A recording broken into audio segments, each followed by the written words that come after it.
Hey, pastors and church leaders. My name is Brandon Donaldson. I lead church partnerships for YouVersion with Life.Church.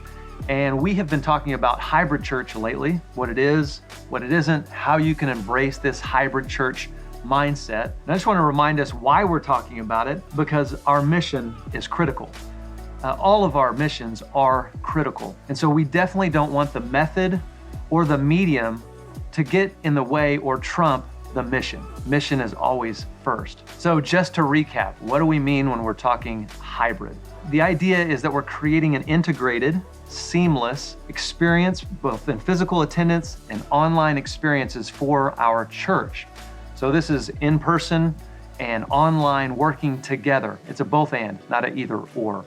We here at Life.Church, which is where YouVersion is under, are excited to talk with some of our very own. Our Life.Church Online team actually put together a large meetup in Brooklyn, New York, and they partnered with one of our physical campuses of Life.Church in Albany, New York. So this is going to be really fun. So we're going to jump into the conversation right now. Welcome to both of you. Thank you for being here with us. This is Greg Gackel, leads our Life.Church Online team, and Christina Ross, our operations pastor for the Albany, New York campus. So we're just going to jump in, guys. So to help us get started, how about you guys give a quick overview of just your area of ministry so everybody has an idea of what you do and what's happening in your area? Sure. Yeah, as Brandon mentioned, my name's Greg. I lead what is called Life.Church Online, and that was a significant shift for us in thinking through this hybrid mindset. And words are important. And before, we kind of just alluded to ourselves as church online with a very campus mindset, which got us pretty far, but we know what's going to get us there isn't what got us here. And so in this shift of hybrid mindset, we specifically said, let's call ourselves Life.Church Online. And that was really just owning that we are the digital expression of Life.Church. And so that was really the shift of it. So that's what I do. I oversee our Life.Church Online team. And as we get more into it, you'll kind of see it actually looks a whole lot like how we do ministry online, but then also how we help lead people well, regardless of the platforms they're engaging with us on. Yeah. Christina? Yes. So my name is Christina. I'm the operations pastor here at our campus in Albany, New York. And operations is really all about helping people take next steps as they grow in their faith. So those next steps could look like when they make a decision to follow Jesus, just walking with them, resourcing them with tools like YouVersion, and praying with them. It might be helping folks get baptized. It might be they're brand new and we just want to say hello. So it's really helping those next steps to support the mission that we have as a church, which is to lead people to be fully devoted followers of Christ. Very good, very good. So leads into a great next question. So this might seem obvious, but this is important. So I'll ask you first, Christina. You just said it. What's the mission of Life.Church Albany? Yes, it is to lead people to become fully devoted followers of Christ. So Greg, when you talk about Life.Church Online and this expression, what's the mission for Life.Church Online? It is to lead people to become fully devoted followers of Christ. Now, it might seem strange, but we've talked about this a lot, Greg, this idea of mission, but so many times we can skip the mission when we start talking about hybrid. In fact, sometimes that very language, we want to immediately start talking about digital and solutions and stuff like that. But really the idea, and even what we're going to talk about today that I'm excited about, is it's all about the mission first and the mission driving some of the solutions we come up with. And so I know I'm still in your thunder, but we were just texting the other day and you were talking about this idea of mission first and method, second or next. So what's some of the things we were talking about? Yeah, there's just mission first, and I call it a method adaptive, which means part of the hybrid tension, even in that word itself, has tension you can't resolve. And I think as leaders, we're called to either solve problems or manage tensions. And I would say leverage the tension of what that word creates, right? Because we're not trying to undo that word.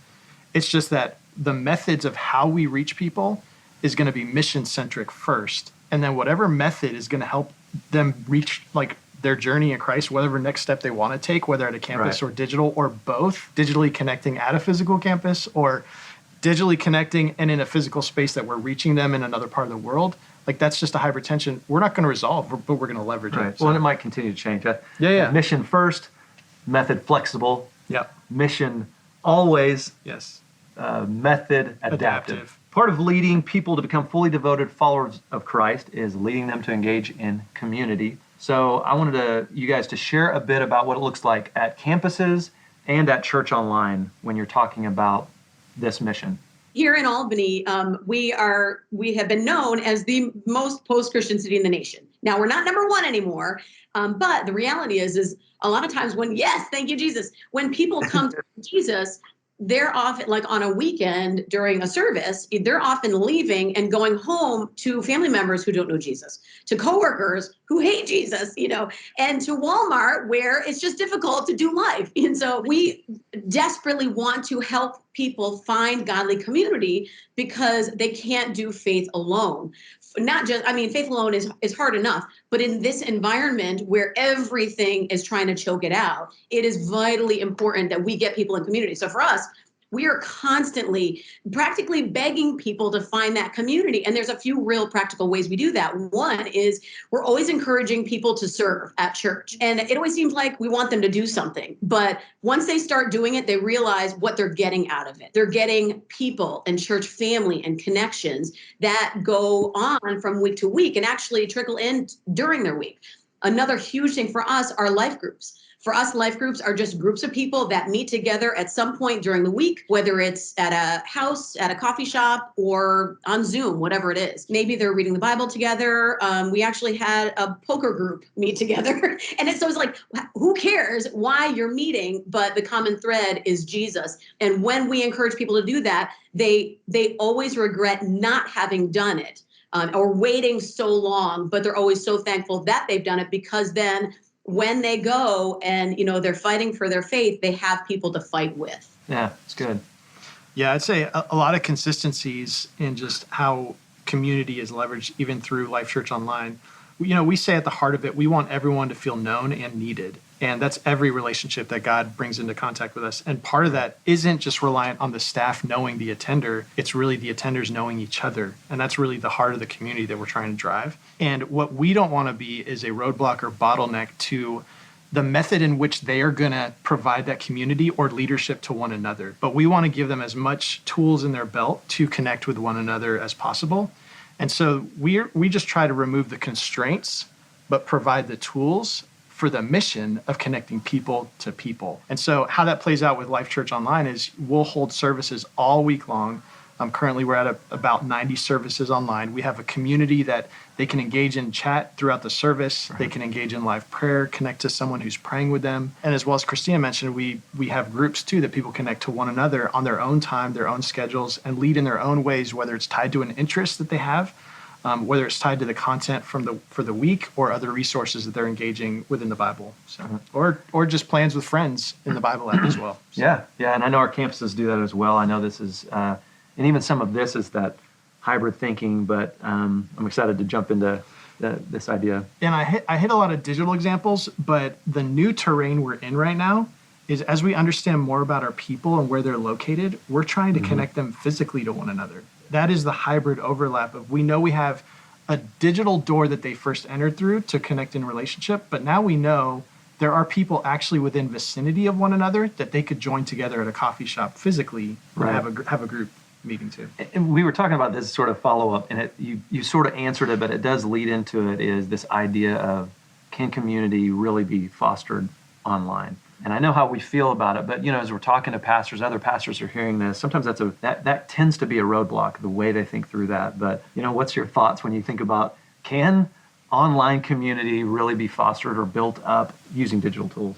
Yeah, I believe so. We see fruits of that all the time.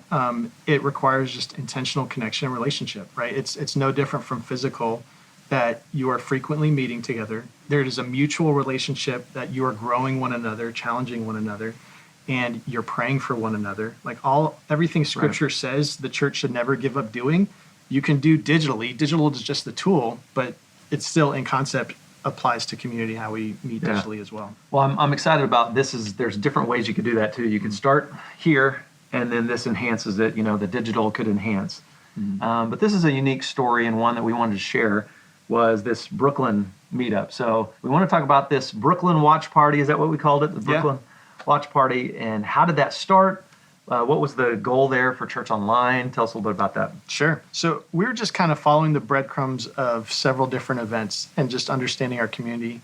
So there's several factors. We just knew that of of all the top cities we were reaching online, that Brooklyn was at the top. So we knew we had an established community there of people who attended online.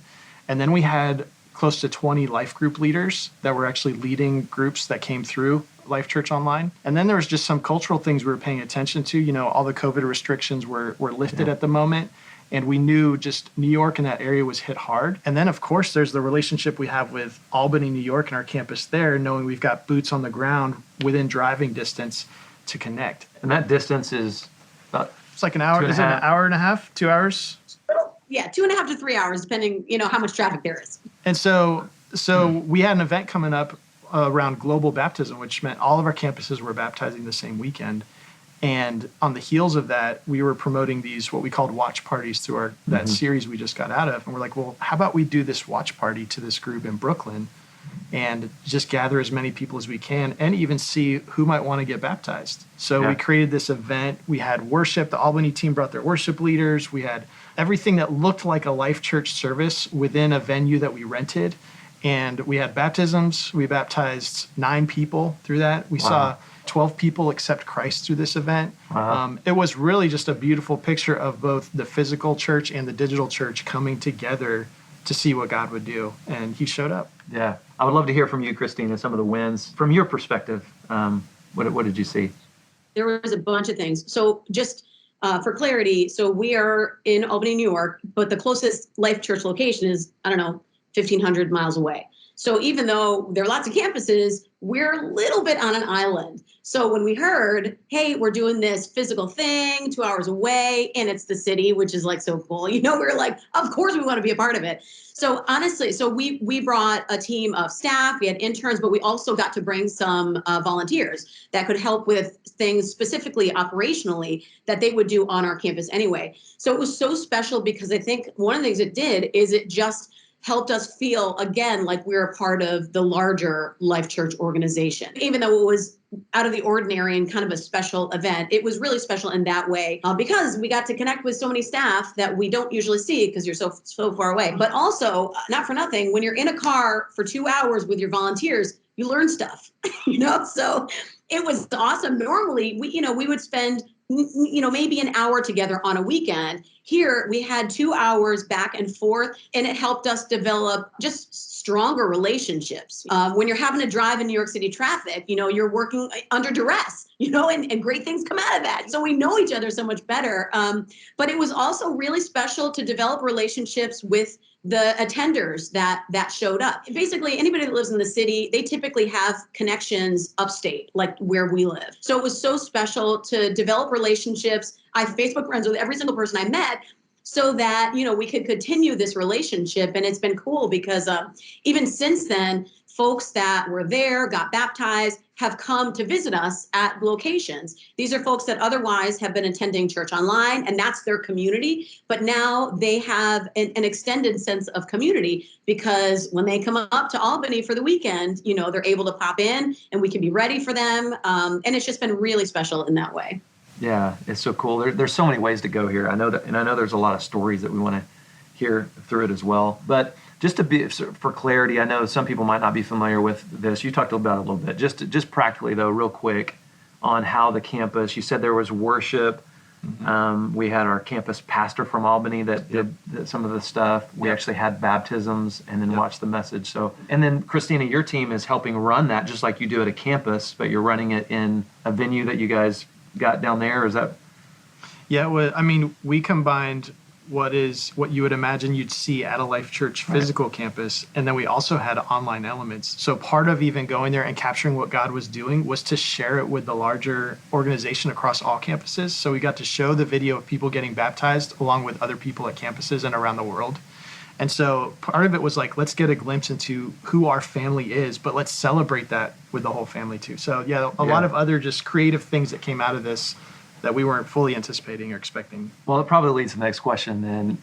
And I know there's a lot, but what are some of the impact? I mean, the online community, I know that this is sort of where it was brought from, is this online community.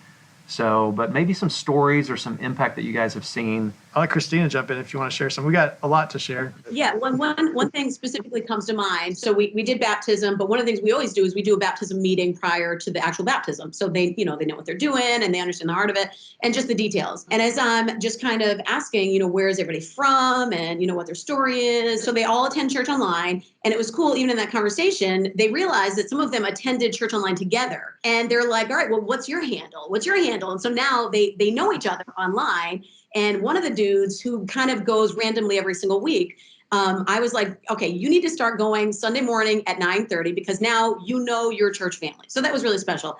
One of the girls, as she's explaining where she lives, I'm like, hold on, that's 45 minutes from our campus. What the heck? Why have you never visited us? All right. I made sure I was friends with her on Facebook. And so we were doing baptisms, but then the next week we were having baptisms at our campus. So I texted that girl and I said, listen, now you've been baptized because she was one of the ones.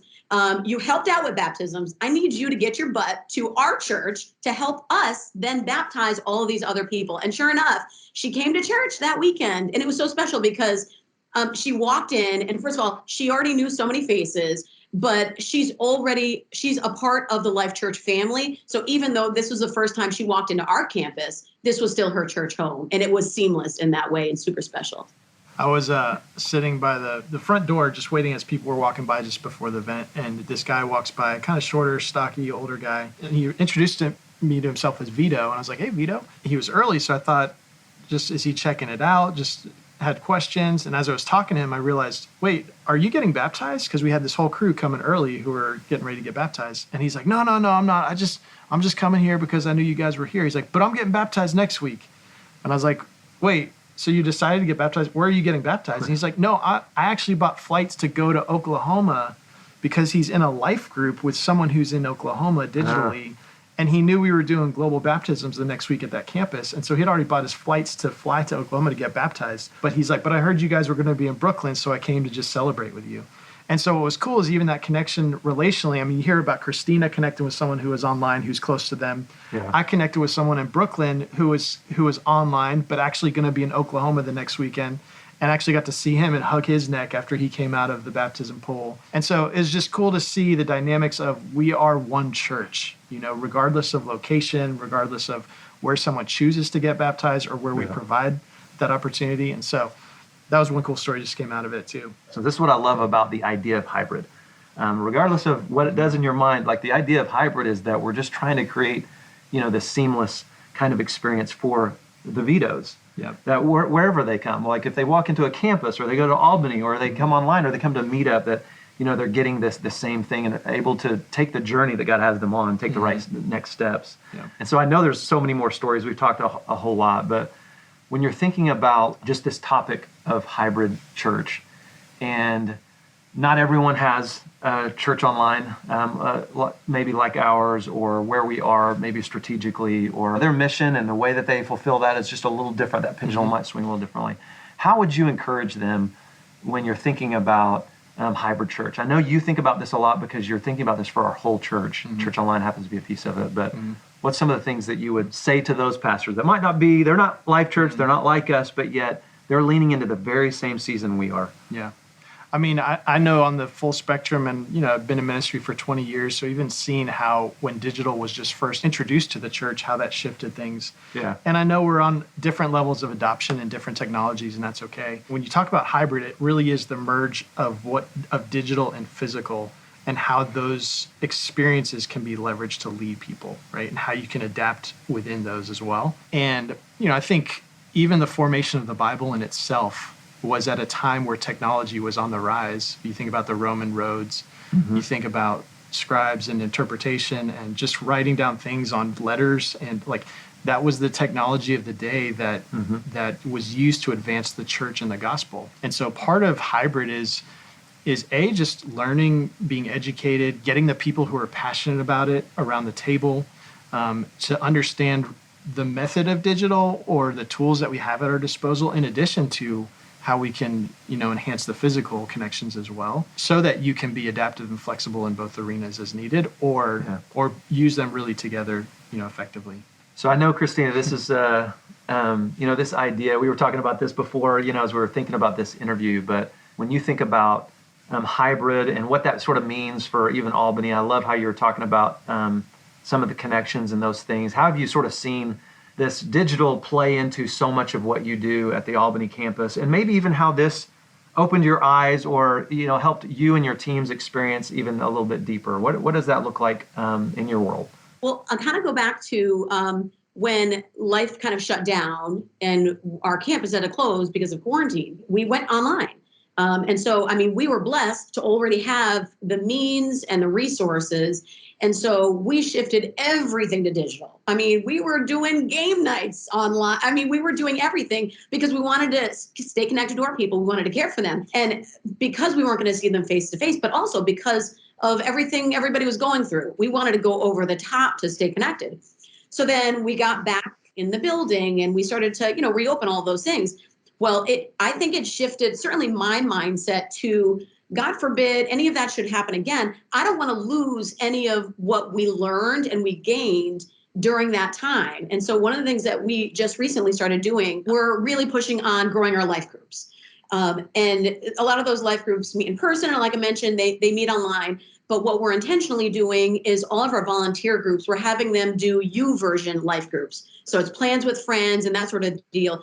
And what I love about that is even though those folks are meeting together on a weekly basis, now, God forbid anything should happen, we're already set up for success. It's not like we have to scramble to get those folks connected digitally. They're already connected digitally. And so now there is this, like, I didn't realize it was a hybrid approach, but we're doing it. And we didn't even know if the pendulum swings one way or the other. We're already doing all of those things and people are comfortable with it. And it's just part of the norm. And I love that we're just able to care for people in so many different ways, in so many different layers, both digitally and in person. And all of it is awesome. And not for nothing, we make sure people, when they are away on vacation or they're sick, that is not an excuse not to get your butt to church, okay? Because we have 9 services, you just said, at Church Online. And so I love that that's part of who we are as a church family. Yeah, that's good. It takes away all the excuses.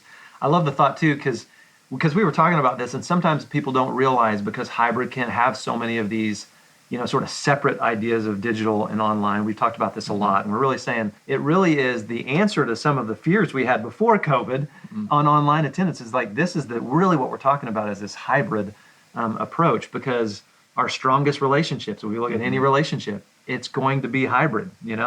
I text my wife a whole lot more than Greg, and I text Greg a whole lot more than some of the other people on our staff, right? So you can almost tell your strongest relationships because they are hybrid. And it's the same with what we have with YouVersion Bible plans and things like that. I love how we are leaning into that and understanding, oh, wait, we are doing that. How can we dream more to make it stronger relationships in our life groups? Because I guarantee those groups that are actually doing those, they're stronger.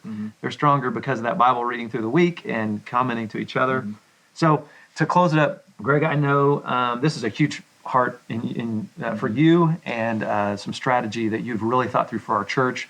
But when you do that, your heart is for the global church. Not everybody's going to do a Brooklyn meetup and be able to have, hundreds of people there, and they might not see it exactly like that. But when, just as some application for all of the pastors that are sort of processing hybrid, what's some of the things that you've learned, even in this season, of processing through hybrid church that would be applicable? Yeah, I mean, purely even thinking from a staff perspective, especially if you're a pastor, there are things that obviously there could be, you're learning more about technology and how to leverage it.